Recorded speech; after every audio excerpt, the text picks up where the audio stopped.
Here we go again. It is another week of the Sports Rush. Welcome to it. I am Brett Rump, and we are right now on YouTube, on Facebook, on X, wherever you have found us. I thank you very much for taking time out of your Sunday to join us here live each week. We try to get in one live weekend edition, and then during the week, we try to give you some mini clips as things happen in the world of sports. Sometimes it might even be pop culture like this past week, we lost some legends, not only in pop culture, but in entertainment, and you could say sports, as we had the losses of Ozzy Osbourne. We had the loss of Theo from The Cosby Show, Malcolm Jamal Warner. Is that Malcolm Warner? And then we had the loss, of course, of Hulk Hogan earlier this week. So we've had some special videos through the week. We've had two or three times each week where we try to jump in and do uh, a special video. You'll see plenty of shorts that hopefully are scrolling along your page, but be sure to go to our channel at Sports Rush with Brett Rump, which is actually at Brett Rump. That's where you find our channel, is at Brett Rump. Make sure when you're there, you hit the subscribe button, you hit the like button, you hit the bell, you make a comment. We would love to hear from you. If you're watching today, jump on, make a comment. We want to hear what your questions might be, what your comment could be. Shannon Griffith, the coach, is going to be joining us coming up in a little bit. We're going to get Griff on to talk IU. Of course, for those that aren't familiar, Griff is, I guess, almost professionally covering the Indiana Hoosiers now. And so we'll test his knowledge on what to expect from this year's edition of the Indiana Hoosiers, especially the new quarterback. I mean, you got a great year out of Curtis Rourke that a lot of people maybe didn't see coming. Now you've got another transfer quarterback. What will he bring?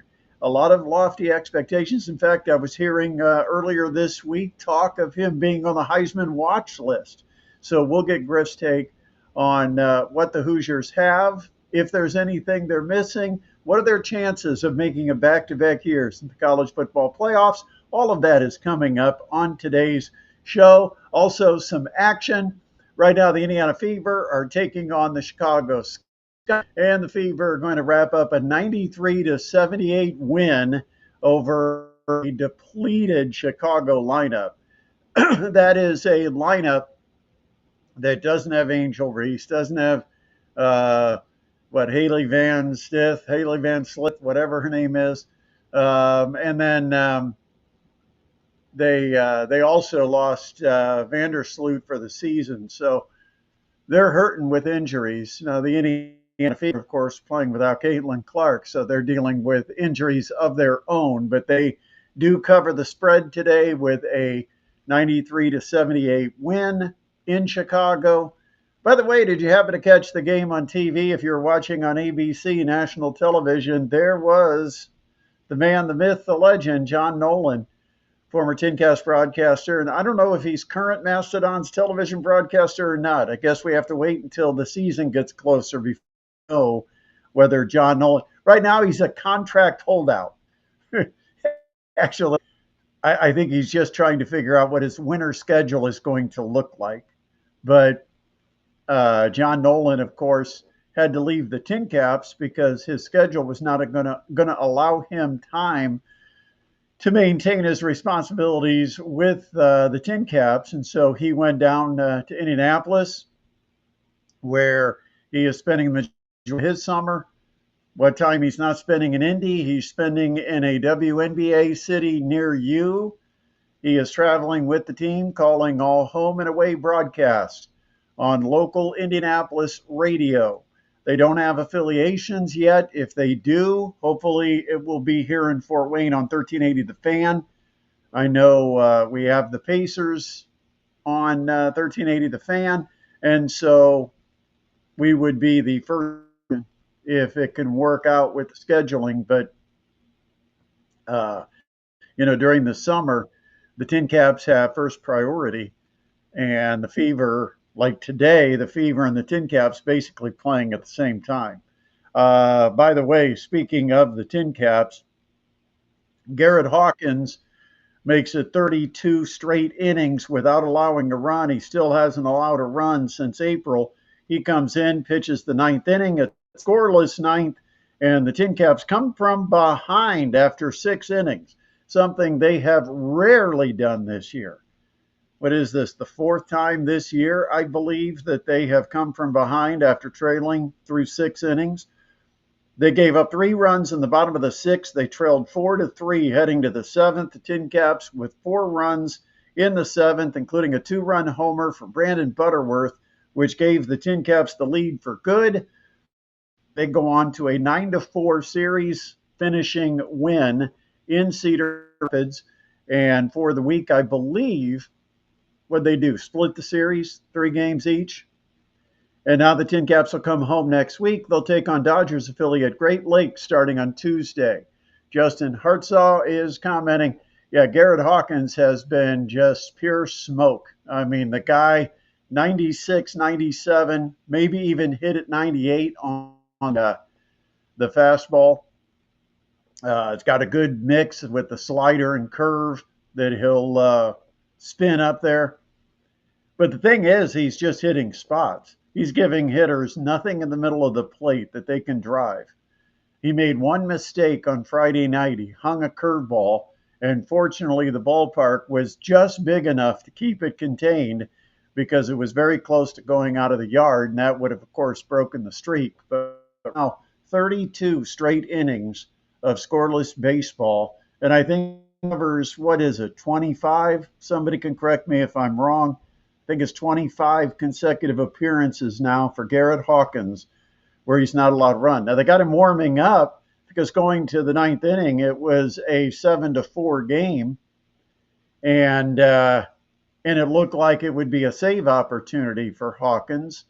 Unfortunately, I guess unfortunately, I'm not sure that it's ever an unfortunate situation when you score runs, but the Tin Caps added 2 runs in the top of the ninth to make it 9-4, and that meant it was not a save situation for Hawkins, but he does keep his streak alive. Well, once again, we have got the comments open, trying to keep up. I know Ryan, always very busy with his comments. We appreciate that. Tin Caps in the standings, they are, I believe, 2.5 games behind Great Lakes. It depends what Great Lakes did today, but the Tin Caps have Great Lakes coming into Parkview Field this week, and so this will be a very big series head to head if Tin Caps want to have any hopes of making a playoff push as it moves through August into the final week of the season at the beginning of September. So this is a big series coming up. Starts on Tuesday, wraps up Sunday. After this week, there's only 2 more home series the rest of the season. It's hard to believe that the season is like 75% done. And so hopefully you get tickets, come on out. John O'Hurley from Seinfeld is going to make an appearance in mid-August.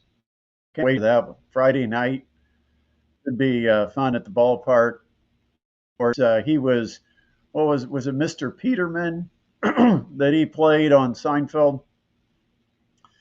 Anyway, this week the Colts got their practice started and camp opened up. They've gotten in 4 practices so far. They hit the field on Wednesday. We're back out there on Thursday and Friday mornings. And then yesterday, they late day practice. And so far, what we've learned, the position of key importance, the quarterback position, which is a battle between Anthony Richardson and Daniel Jones. And so far, what we've heard is neither quarterback has been good enough to really get a leg up on the other through basically the first week of camp. They're going to continue to rotate first team snaps. So far, what they have to practice has been Jones, and then they flip in the second half of practice is Richardson. They then have Richardson go the first half and Jones come in and work the second half, but they've had equal amount of time with the first unit. Yesterday, neither one sparkled. They've had a problem with interceptions yesterday. If I believe James Boyd, and I have no reason not to, I believe he said on social media that he had them 4 for 14 and 5 for 14 on the day yesterday. Well, that's not going to get the job done for the Indianapolis Colts. They've got to find a quarterback that can complete 60-65% of his passes. And completing 40 to 45% is not good enough. And so right now you've got two mediocre quarterbacks battling to be the top quarterback in Indianapolis, and neither one has done the job to earn it over the other 4 practices in. And there's only what they say, like 13 practices total that'll be held at Grand Park and Westfield. It's there's not a lot of practices, and they've already gone through 4 of them. But we'll see where it goes with the Colts. Now, let's kind of break down what we've got with the Indianapolis Colts, because we know about the quarterback position, and we know about the battle between Anthony Richardson and Daniel Jones. To me, again, you're putting Band-Aids on a major gash, and you decided one Band-Aid isn't enough, so you go get 2 Band-Aids, and you figure out which Band-Aid is going to be better than the other Band-Aid. Because I don't think this is really the answer if you believe you're building a team that can compete for a championship. And that really should be the goal, shouldn't it, for every NFL team, is to try to put together a team that can win a championship. And the problem is, I think the Colts went out and made some big moves, very non-Chris Ballard-like, to fill a couple of holes. I thought, for the first time in a long time, I have a lot of confidence in the first round pick that Chris Ballard made when he took Tyler Warren. I think the result of that might have been more the other teams than it was Ballard being a genius. Ballard did not go up to get Tyler Warren. He sat, and the other teams let him fall to the Colts at number 14. But I think Tyler Warren's going to be a stud. I just hope he's got a quarterback that gets him to his potential, because I think his ceiling is pretty darn high. I think Charvarius Ward is going to be a huge addition at corner. He's already shown out in practice. Now, the problem is, whenever you have your DBs going against your receivers and one side looks to be more than the other, the question is that a sign of weak receivers, or is it a sign of a really good defense? Because so far the defensive backs have thoroughly outplayed the Colts receivers, and Charvarius Ward is part of that. But they've got plenty of DBs: Kenny Moore, Jalen Jones, Justin Wally. All we keep hearing from coaches, Chris Ballard, Justin Wally is a name to remember. The Colts are trying to figure out how to get him on the field, because they really like what he brings. Juju Brent's back healthy, Sam Womack. Then at safety, you've got Cam Bynum, Nick Cross, Rodney Thomas. Thomas made a couple of plays defensively in the last couple of practices, but it's not been a strength.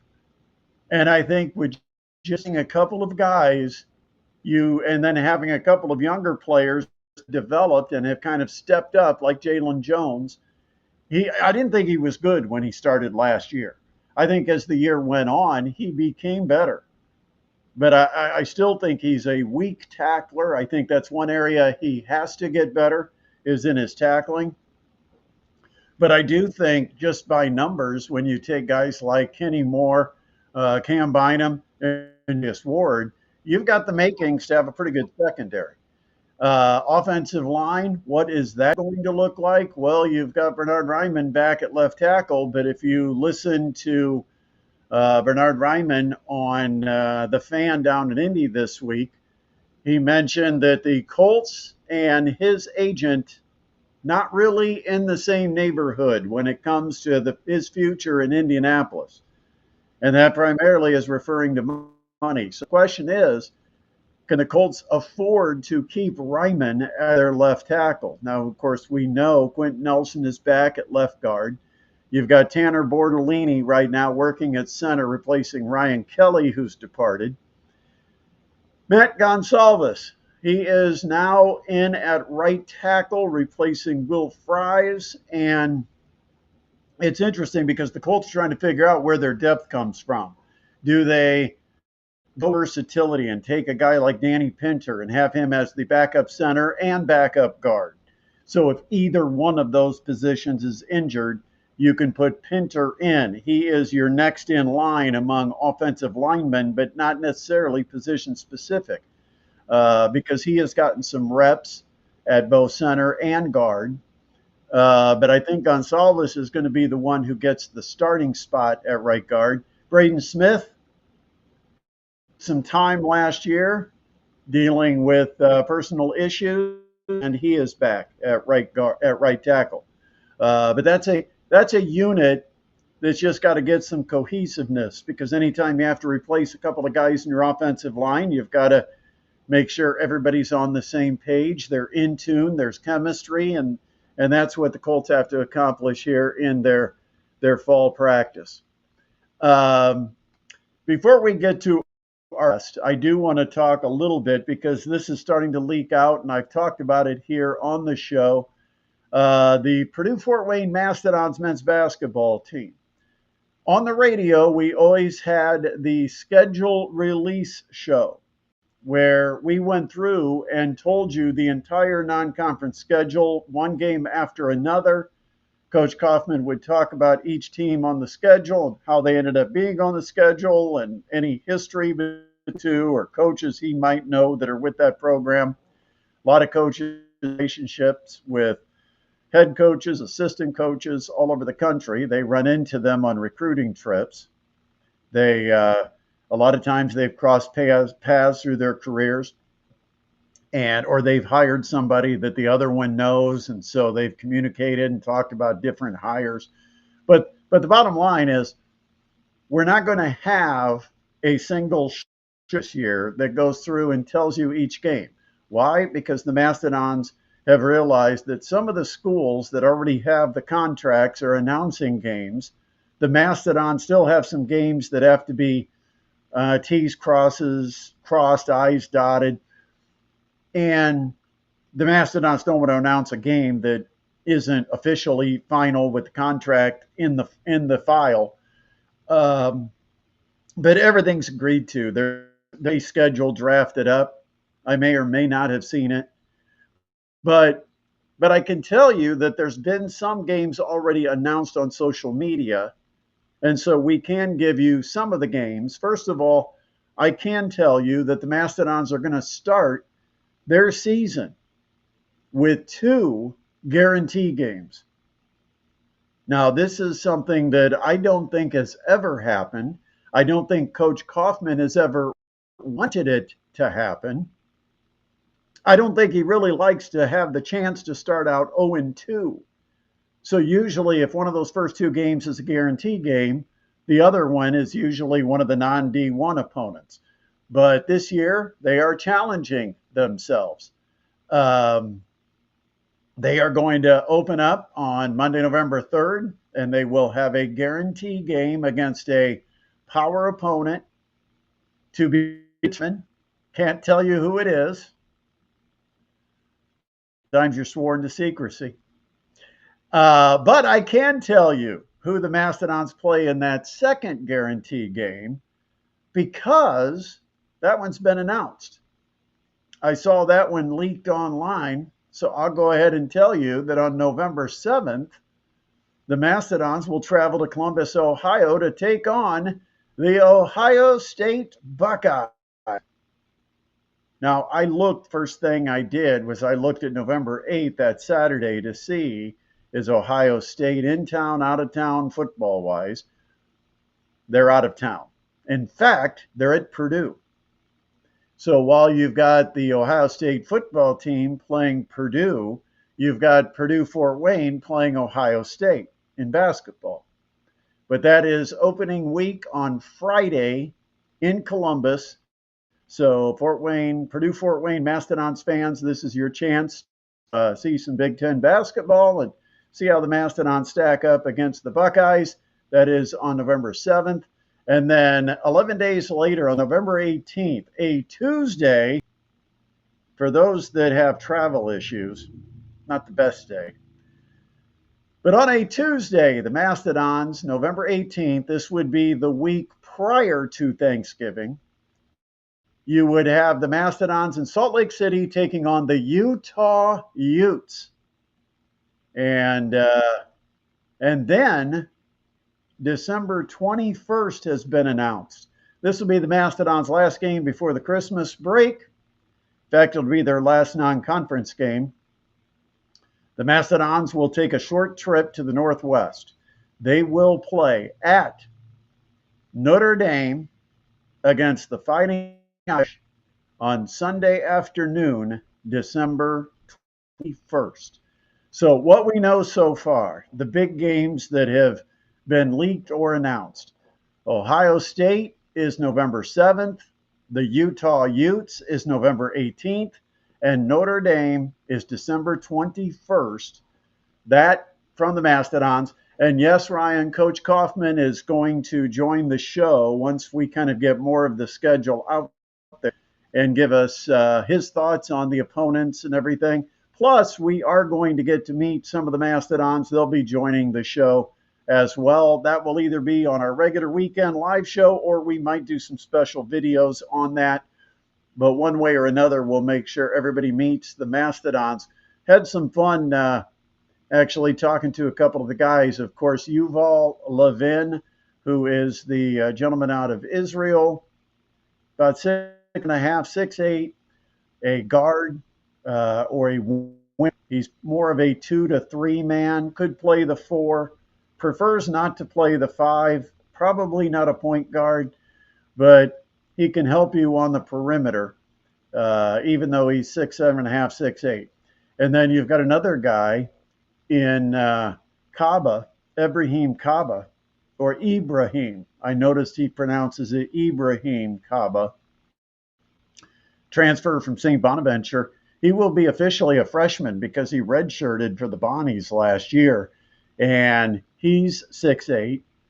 And then the big kid down low, he and I remember Quentin. Quentin Morgan is his name, but I called him Quincy on our first video. Quentin Morgan, and he is 6'9", if not 6'10". He is a big kid and not bulky. He is built like a 2 guard, but a strong enough body to compete at the college level out of high school. He should be an exciting player as well. And he's a guy that could probably help protect the rim, probably will entertain some fans with some dunks and some rebound putbacks down low.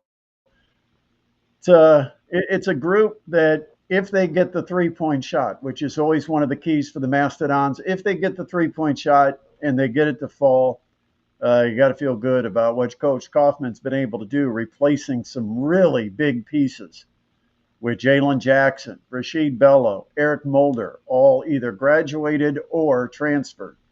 All right, and CJ Hadnot is back. I don't want to ever overlook guys that return.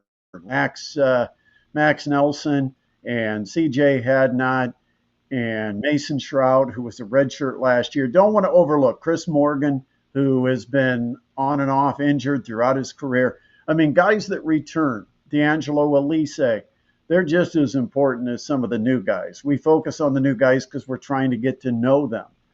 But a lot of important players that did stay here in Fort Wayne. All right, got to keep this sucker moving. And I've got a guest that's standing by ready to join us. Of course, we want to talk football. It's fall. Well, it's not fall. I can't kid myself.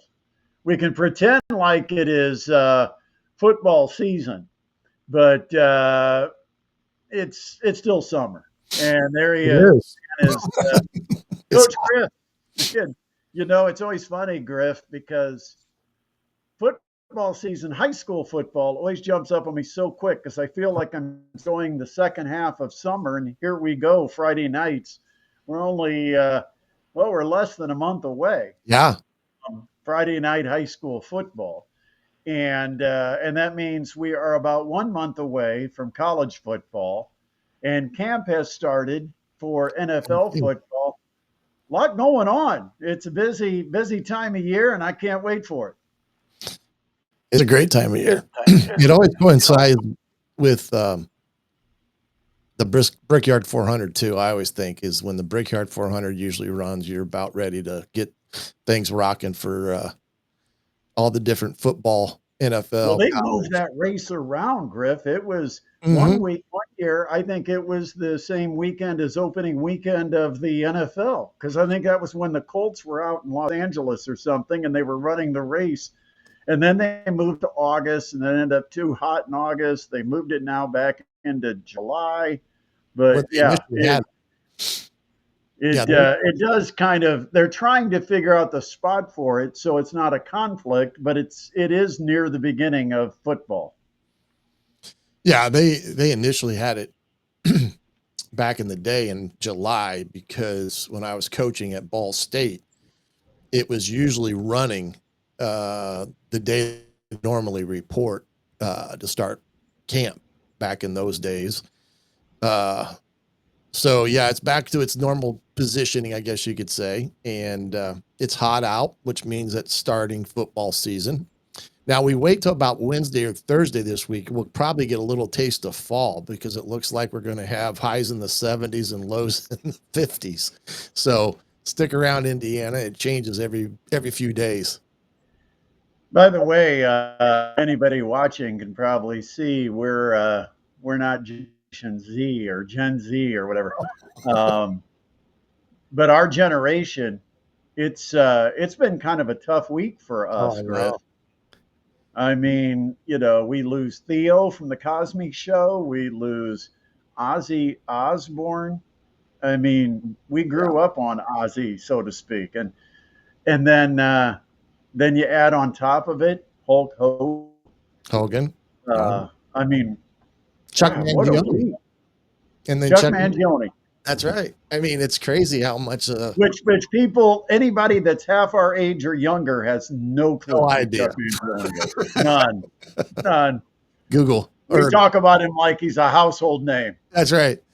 But the big two would be Hogan and Ozzy Osbourne, because those were the probably two prominent names in our age group. And I guess we call it the day in the 80s. Everybody was very familiar with in their special arenas of expertise. And it kind of was a gut punch. That's what I was telling my wife this week. I said, the heroes and icons we took it on the chin this week. You've been keeping yourself busy over the last couple of years. It just seems like you become more and more involved with Indiana University, and especially Indiana University football coverage. I can't even keep track of what all you do because you've got different podcasts. Sometimes there's different names. I'm trying to keep up, Griff. Why don't you share exactly what all you're doing to keep fans abreast of the Indiana Hoosiers? Well, I moved over to the Hoosier.com, which is now a part of the 3 network, and working there with those guys, and then I'm with Jim Coyle with a post-game show for Indiana football as well. And then I do some things with his weekly radio show on Thursdays with Indiana football specifically. So mostly with that group now. Been pretty interesting time, as they've only grown over the last few weeks. I mean, they just bought out Rivals, so they're now Rivals is a part of the On3 network, and Rivals is really well known for their recruiting apparatus in terms of tracking high school football and things of that nature. So been with them now for about a year. Enjoy it. And you're right. I mean, it's crazy. I didn't go to Vegas. Gonna go, and then I kind of checking out towards the end and say, I don't want to go out to Vegas. I can watch it right here on TV, but the Big Ten Media Days. But Yeah, I've been doing that now for just this year. I was with the Believe Network prior to that, and Jim Coyle had talked to me about coming over to the Hoosier.com, and we sat down and talked some more, and lo and behold, I'm with the Hoosier.com now.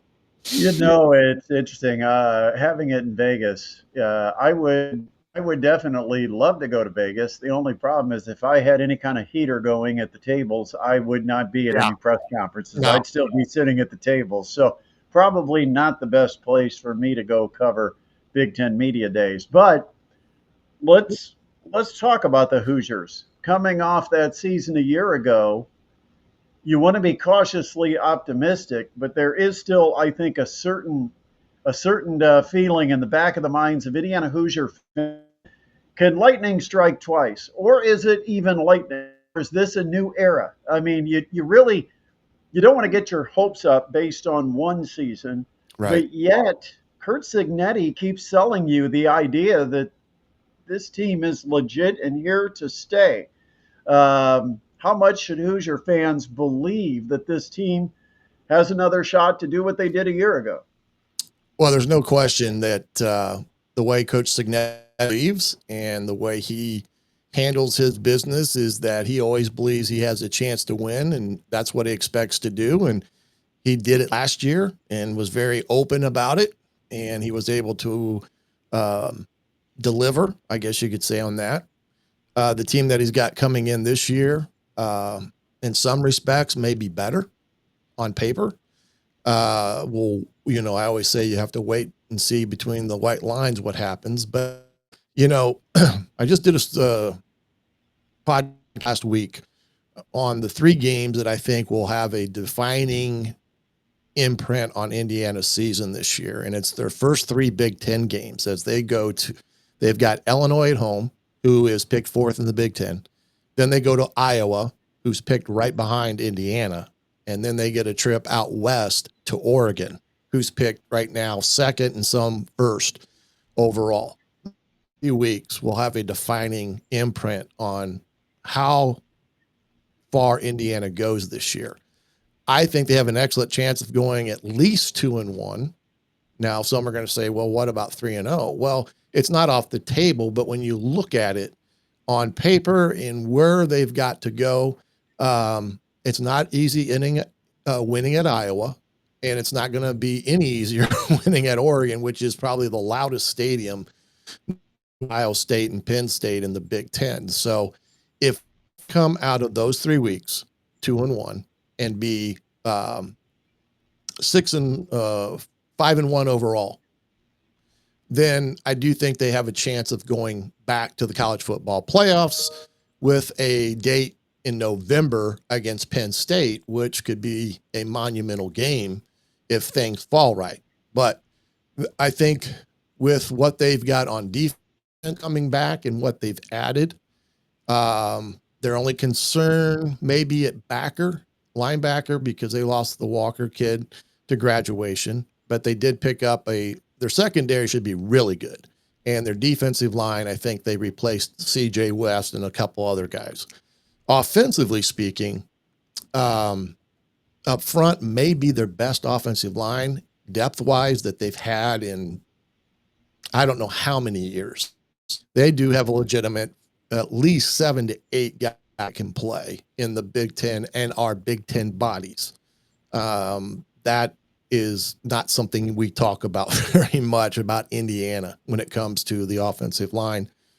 And then you got Elijah Surratt back on top of some others at that position at wide receiver that I think will be very good. And then, of course, Fernando Mendoza, who is the brother of Alberto Mendoza, who will be the backup to his brother this year. But Fernando's coming from Cal, over a 3,000-yard passer, only threw 4 interceptions last year at Cal, but he suffered 42 sacks. So, he was beat up at Cal with an offensive line that was very suspect. But his stock has really risen since his move to Indiana. There are some services that project him as a round draft pick. You mentioned earlier potential of being on a Heisman watch list. And so he has every throw in the book. He can make all the throws that you want. I do think it's just a matter how well does he sync with the offensive coordinator Shanahan and Coach Sig's offense. And we saw Curtis Rourke do that a year ago, and that really made him go. And it doesn't matter what level you're at. If you got a quarterback that can do the things that they're capable of doing, you got a great chance of winning at any level. And I think and believe that Fernando has that ability to take what Curtis Rourke did a year ago and actually maybe improve upon that, because he's going to be more mobile than what Curtis was. And then you look at the running back room, they got Roman Hemby. He's a kid that transferred in from Maryland. He is a legit NFL type of player. Black, the kid that returns, a guy that saw some action last year, but because of their depth was very limited. And then they got the transfer BB from Alabama, Birmingham, and he can flat out fly. So when you put it all together and you look at it on paper, they have a talented, too deep offense, too deep defense to go and do as good as they did last year, but it will come down to how well they do against Illinois, Iowa, and Oregon when it comes to the Big Ten and the college football playoffs. I found it fascinating listening to Kurt Cignetti at Big Ten Media Days and talking about Fernando Mendoza, because everybody is talking so highly. And I think a lot of people that support the program are so optimistic on what he is capable of doing with this offense. And Kurt Cignetti said, well, he was pretty good. I had a chance to look at his film, and he was pretty good at Cal. He's got some things he needs to improve. And then he said, but the last week of spring practice, he did pretty well. And I thought it was interesting that he specifically pointed out just the last week of spring practice. I don't know if Mendoza, if it's one of those coaching things where you really jump on a kid and you get critical right away to bring him down a little bit so you can build up. But I thought it was kind of an interesting choice of words that Cignetti said, yeah, the last few practices of spring practice, he was kind of good. He was a little bit better for us. What really do you expect from Mendoza? I mean, like we've said, we've seen projections. That some sports books will give you the bet on whether he's the number one pick in the draft next year.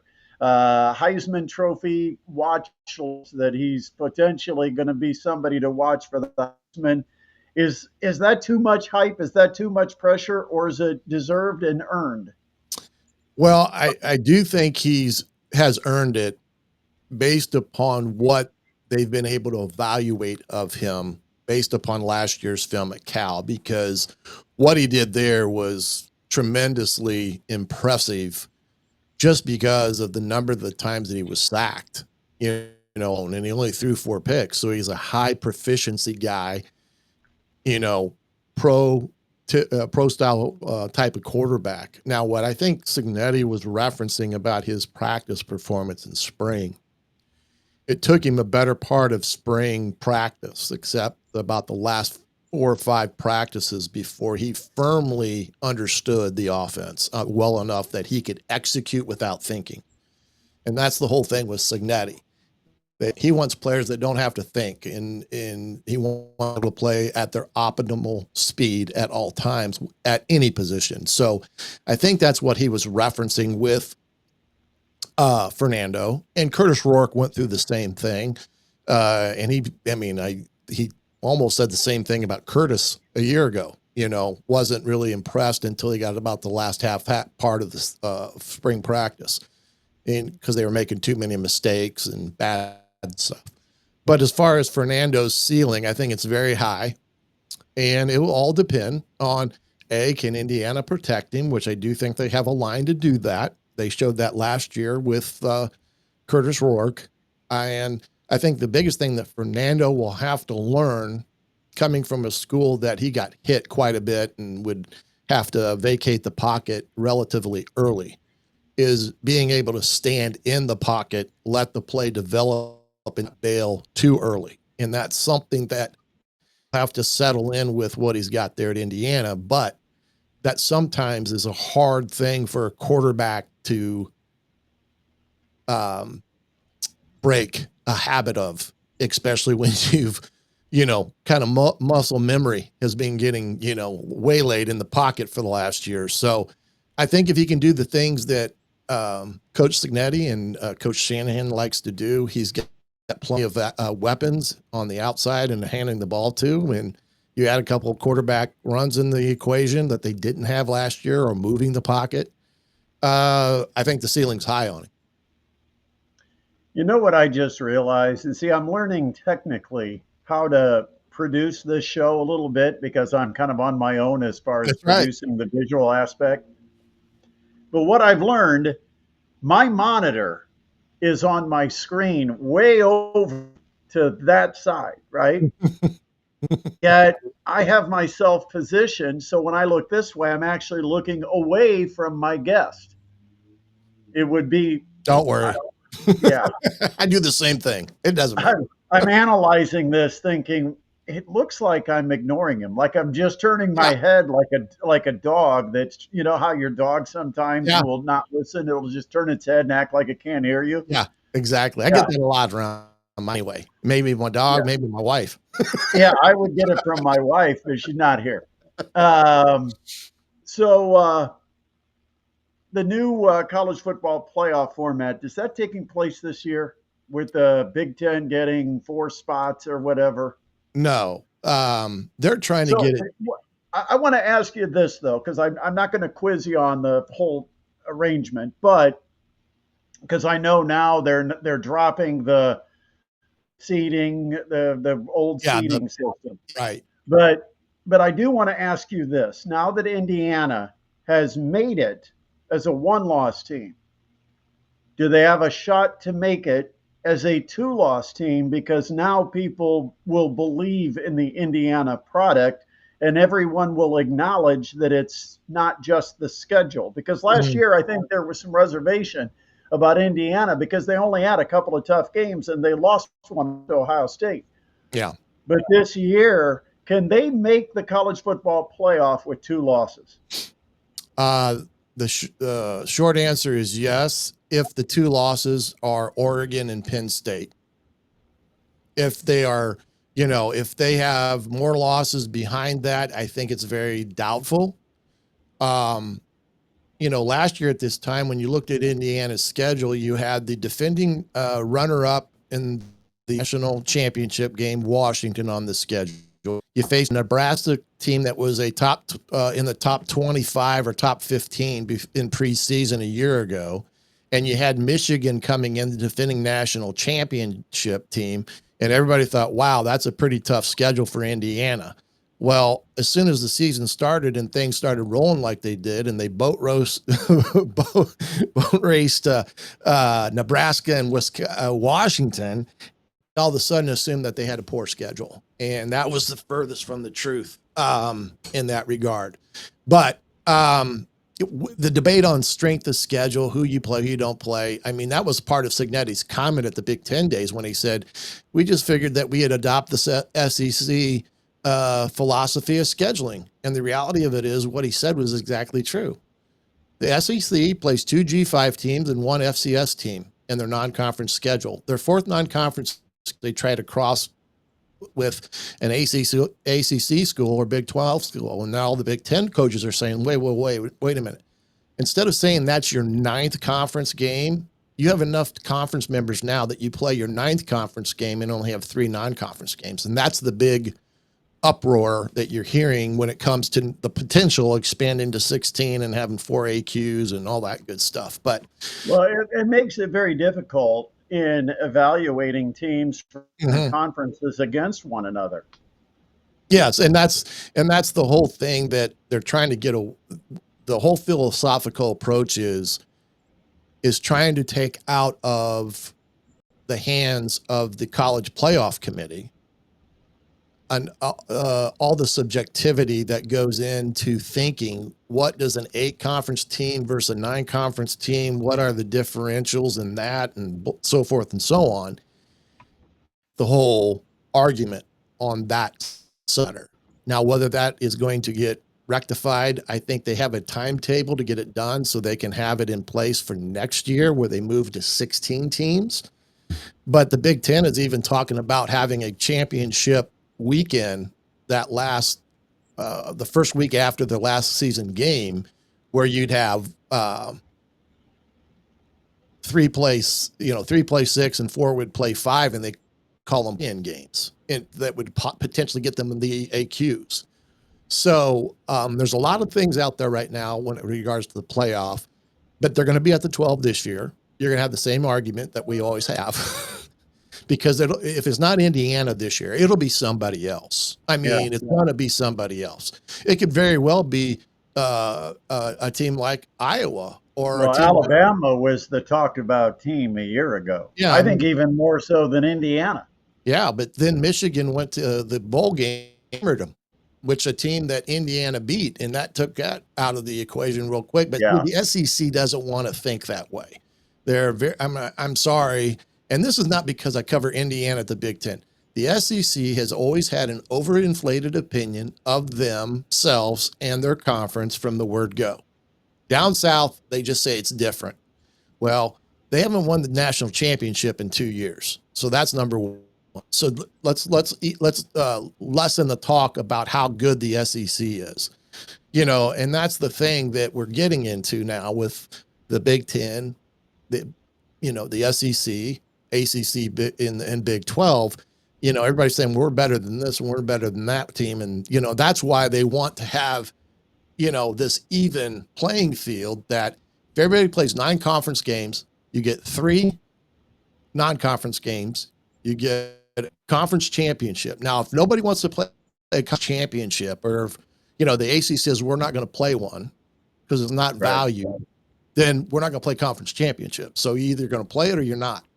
Jim Franklin thinks Notre Dame should be in a conference. He doesn't think Notre Dame should be given any type of leeway because they're an independent, because they don't have the schedule that the other schools have. So it'll be an interesting dynamic. But for Indiana, I think it comes down to Illinois, Iowa, Oregon, and how they do in those 3 games. Now, they got a tester coming up against Old Dominion, who went to South Carolina a year ago. And South Carolina barely beat them 23-19. So it's not like you're just going to put 3 wins on the board and then skate to week 4 against Illinois. So there's a long way to get there. But I believe Sig is a darn good coach. I think he's got a really good coaching staff, 2 defensive coordinators that they're at the top of their game. And I do believe they do have the athletic enough a team that can go compete in the Big Ten and make some headway. And their recruiting is getting better every year. So this is a thing that I think is elevating Indiana. And the enthusiasm for not just Indiana football right now, Rumpy, is Indiana basketball with the hire that they made with the Fries. There's no bigger time in that you have seen the excitement for 2 of their big sports at Indiana like they are right now. I mean, it is very, very exciting in and around the state for those 2 programs right now, and it's because they've hired. Yeah, and of course, after the word came out about Anthony Leal and Luke Goody, and neither one getting their medical redshirt approved, it is a whole new team for Coach DeVries down there at IU. So nobody knows at all what to expect other than the coach's kid, Tucker DeVries. He's a pretty damn good ball player. Other than that, it'll be let's see him play and see what we got. But we feel like maybe we've upgraded from Coach Woodson. Never worked with Coach Woodson. No. Just the wrong hire. That was, once again, IU fans and IU even trustees believe the only one that can bring Indiana back to national prominence is an IU guy. And it doesn't have to be that way. And I'm anxious to see what Coach DeVries does. And he's a guy that's kind of got a Signetti resume coming, out of Creighton, where he was the coach there for a number of years, got his chance at West Virginia, and was only there for 1 year. And then this position became available and he was the hot name. But these 2 guys have kind of opened way for the coaches that are at other levels, because there's really good coaches at any level, whether it be football or basketball. And these guys are just looking for that opportunity to move forward. And these two guys are kind of the trailblazers of saying it's okay to go to a group of 5 school and hire a football coach or a basketball coach, especially if they know how to win. All right, we've got to talk a little bit about high school football. We had media day a little over a week ago, and you Yeah. got to be there for the entire session. I got to be there when, well, most of the teams that were still there were just wanting to get dinner.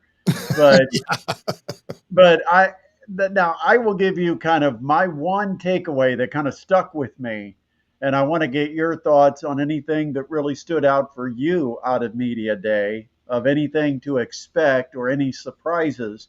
But the one thing was Coach Kurt Tippmann, who I trust he's always been really open and transparent. The fact that he said we've got some really good running backs and our offensive line is intact, returns, and he thinks it'll be a real strength. And I know they've got a couple of holes to fill defensively. He didn't feel that concerned about that. But when you've got Snyder talking about an offensive line and a running game, Yeah. because every year Snyder has made it to state the one constant, Coach, and I know you know this before I even have to say it. The constant is they've always had good offensive line play and could run the football. And Coach Tippmann feels like this is another one of those teams that's going to be led by the strength of perhaps of their offensive line. Yeah, he was very optimistic when we spoke to him. Also, what's the Burton kid who was last year, it came on kind of late, and he's a legit big time running back that Right. Fort Wayne's going to get to know for about 2 or 3 more years, which is kind of scary for the other SAC schools. But well, and he's got that stud, but he said he's got 2 or 3 guys that he feels pretty good about. And they always have. They've always had a pretty good stable of running backs. Now, the question is, do they have a quarterback that can not only distribute the ball to the running back, but can distribute the ball effectively in the passing game? That will be the question mark. The one thing that stood out to me more than anything, especially when you talk about offensive line play, there were a lot of teams that talked about how good they're going to be up front in the offensive line. Bishop DeWanger was one of them. And he really likes the ball club he has. Last year defensively, they were really good defensively, and they had a pretty good offense. And he says they're much. And they had injuries at quarterback. They had 3 different players that ended up playing the quarterback position, and you know how difficult that is to rotate different guys at that key position. No question. And they're a year older now at DeWanger, and he's really high on the ball club he has there. So I think when I heard more coaches talk about their offensive line, I was really taken back by the number of schools that actually said those things. One of the first things out of their mouth was their offensive line. Northside, Snyder, DeWanger, and some other schools that mentioned the same thing. So that adds an equation to the game that we may have not seen for a while, that if we've got some really good offensive lines in the Summit Athletic Conference, we're probably going to see some pretty good offense, especially in the running game. So it'll be interesting to how it all shakes out. It's going to be a dogfight, doesn't have Jimmy anymore. That's going to be an interesting story line there. Interesting to see what Northrop does, because they always got the talent. You got the Guilford kid going to Ohio State now. So, again, I think it's going to be a great high school football season that we both get to be a part of each and every Friday night, not just in the SAC. We do some NE8 and ACC schools too. So we cover quite a bit. The Boston kid. So it's going to be somebody we're talking about.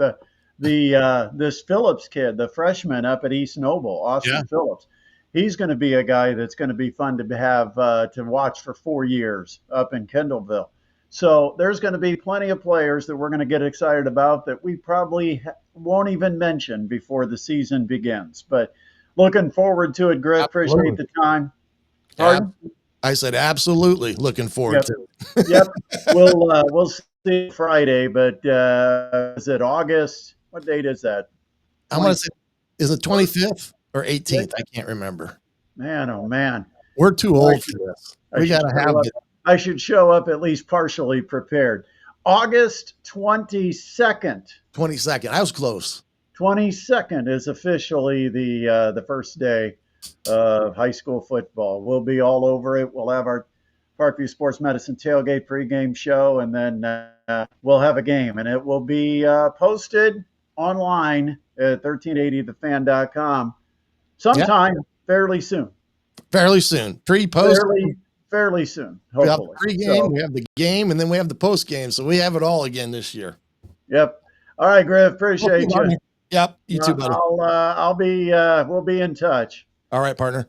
That is Shannon Griffith joining us here on the Sports Rush. Once again, earlier today, a couple of fine scores. The Fever had some sluggish moments, and they kept letting Chicago hang around, but eventually they beat a depleted Chicago Sky team 93-78, covered the spread, and so the Fever get a win that they really need because they got to keep stockpiling some wins to get themselves in a good position for when Caitlin Clark does return, which at this point we expect at least 2 more weeks, maybe more like 3. But when Caitlin Clark comes back, you don't want the team to be fighting for a playoff spot, putting more pressure on her. You want them to have a good, secure position well into the playoffs, and they've got to take advantage of a weaker, softer schedule here over the next couple of weeks. So they get the win over Chicago, a team that's really bad right now. Angel Reese did not play. She is out injured. Caitlin Clark did not play. ABC probably to have this game at the United Center on a national television stage. But the Fever get the win, and the Tin Caps wrapped up their road trip to Cedar Rapids with a win today, 9-4. And now they'll pack the bus and head back to the Summit City where they start a homestand at Parkview Field.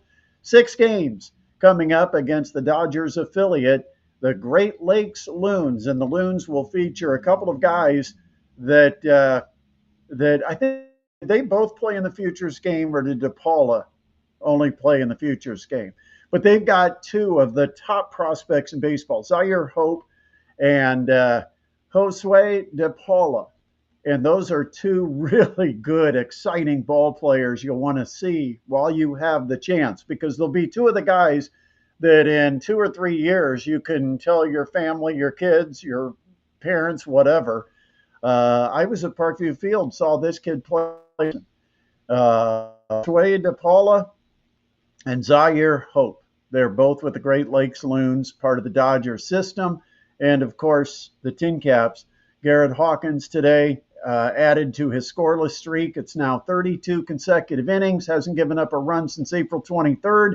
And, 24 consecutive appearances without allowing a single run. Do you know how difficult that is? Unbelievable. Garrett Hawkins has been just unreal.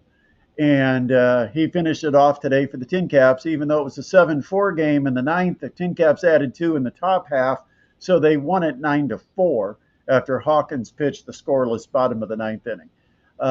Hey, we really appreciate you, but make sure you've subscribed. We've got quite a few people right now on the stream, and if you haven't subscribed, please do that. It is absolutely, there's no bounce back, no emails, no phone numbers, there's no text, there's nothing except the kindness and the generosity that's within your heart to give us a little bit of help here on our channel as we move off mainstream radio onto YouTube, kind of starting over. It's like it's 9.5 years ago all over again. And you can really help us out by clicking on that subscribe button. And then when we do go live, you want to get a notification, then that's your option to click the bell. And the bell will notify you when there's something posted. Make sure you click the thumbs up and give us a like. We always appreciate that. And any comments that you've got. I know, Ryan, you've had most of the comments today. I can't answer every one of your questions, and some of them aren't questions. They're just comments and feedback. But, Ryan, always appreciate you. And I know Ryan had to take off, but he might be catching up on what he misses by watching the replay video because the video will be posted. So if you missed any part of today's show, you can always catch up by watching the video on our YouTube channel at Brett Rump. Share it with your friends. Tell people that are sports fans in your life, if they're a Colts fan, a Pacers fan, Fever fan. By the way, the Pacers, they're going to be fine at center. I'm going to have to do a video to break that down because I scheduled for part of what I wanted to talk about today and we got behind. But the Pacers, they're going to be fine at center. In fact, overall production, I think is going to be better this year than it was last year from the center position. I mean, you look at Weissman, Isaiah Jackson, Jay Huff. I mean, they've put together a collection of players that can give significant production on any given night. And I think you add that production up and you're going to get more than you ever got from Miles Turner. And I think collectively, all of them will probably cost you less than a Miles Turner contract. I don't think it hurts at all. I don't think anybody should shed a tear over Miles Turner making the decision to run to Milwaukee. I think it works out for the Pacers. And this is not because I'm glad Miles Turner's gone. I always wanted Miles Turner to play well because I felt like the Pacers were going to commit to him. And so I was always frustrated when he didn't because I thought this was a guy that was going to be stuck with the Pacers forever. And I've certainly taken no pleasure in the fact that he's not, but it is somebody the Pacers are going to have to replace, and I think it's going to be replaced and perhaps even surpassed what they got from Miles Turner. I think the Pacers are going to be fine. We'll talk more about that in an upcoming video. We're also going to be breaking down a lot of schedule with the Mastodons. We're going to start digging into high school football, much more college football. Of course, Notre Dame, they're going to be opening up their camp. They've got a lot of excitement and buzz around South Bend. You know, the center of the college football universe could be the state of Indiana with what Signetti's doing and what they're doing in Notre Dame. Last year, these two met in the college football playoff, and it might happen again. Who knows? All right. Have a terrific week. Appreciate you spending time with us today. Once again, make sure you subscribe before you part. Thanks to Shannon Griffith for joining us. We'll talk to you again. Stay tuned on the channel because we'll be posting all week long right here on the Sports Rush.